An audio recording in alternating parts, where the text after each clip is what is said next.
যুদ্ধবিরতির মাঝেই ফিলিস্তিনিদের নিজেদের ভূখণ্ড থেকে বিতাড়িত করতে চাইছে ইসরায়েল ও তাদের মিত্র আমেরিকা। অবরুদ্ধ গাজা উপত্যকা পুনর্গঠন করতেই নাকি এরই মধ্যে পূর্ব আমেরিকার 3টি দেশের সঙ্গে যোগাযোগ করেছে তারা। শুক্রবার এক প্রতিবেদনে এ তথ্য নিশ্চিত করেছে মার্কিন বার্তা সংস্থা এপি।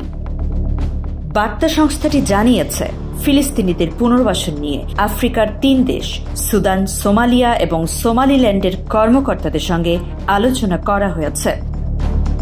যদিও এই প্রস্তাবের পর সুদান তা তৎক্ষণাৎ নাকচ করে দিয়েছে, আর সোমালিয়া ও সোমালিল্যান্ডের কর্মকর্তারা ফিলিস্তিন সম্পর্কিত কোনো প্রস্তাব নিয়ে যোগাযোগ করা হয়নি বলে দাবি করেছেন। বিষয়টি নিয়ে মন্তব্যের জন্য হোয়াইট হাউস ও মার্কিন পররাষ্ট্র মন্ত্রণালয়ে যোগাযোগ করা হলেও কোনো সাড়া পাওয়া যায়নি। একইভাবে সোমালিয়া ও সোমালিল্যান্ডের তথ্যমন্ত্রীর কার্যালয়ে ফোন করা হলেও কোনো উত্তর মেলেনি। গত মাসে গাজার ফিলিস্তিনিদের উচ্ছেদ করে তাদের পুনর্বাসনের প্রস্তাব দেন মার্কিন প্রেসিডেন্ট ডোনাল্ড ট্রাম্প, যার মাধ্যমে তারা জর্ডান, মিশর এবং অন্যান্য আরব দেশে পুনর্বাসিত হবে। এ সময় ট্রাম্প গাজাকে মধ্যপ্রাচ্যের রিভিয়েরা বানানোর পরিকল্পনাও পেশ করেন।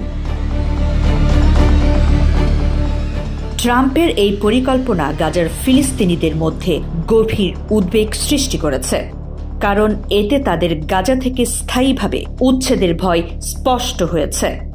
অপরদিকে মিশর গাজা পুনর্গঠনে বিকল্প পরিকল্পনা নিয়ে এগিয়ে এসেছে। চলতি মাসে আরব লীগের সম্মেলনে কায়রোর প্রস্তাবটি আরব নেতাদের সমর্থন লাভ করেছে। 53 বিলিয়ন মার্কিন ডলারের এই প্রকল্পের মধ্যে ফিলিস্তিনিদের উচ্ছেদের প্রয়োজনীয়তা নেই, যা গাজার স্থিতিশীলতা ও পুনর্গঠনে সহায়ক হবে।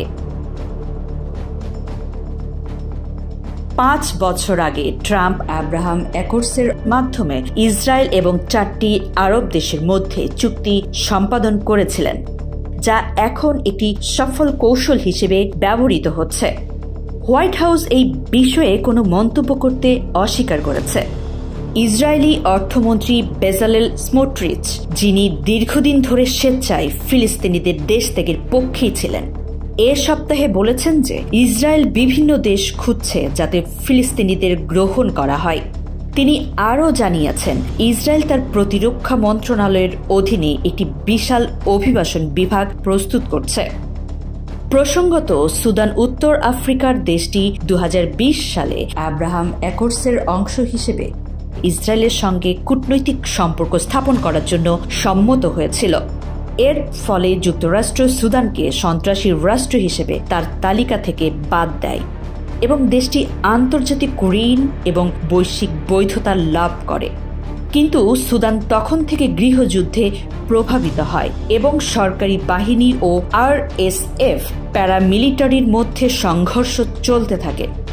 জাতিসংঘ এবং মানবাধিকার সংস্থাগুলো এই সংঘর্ষে জাতিগতভাবে উদ্বেগজনক হত্যাকাণ্ড এবং ধর্ষণের কথা জানিয়েছে।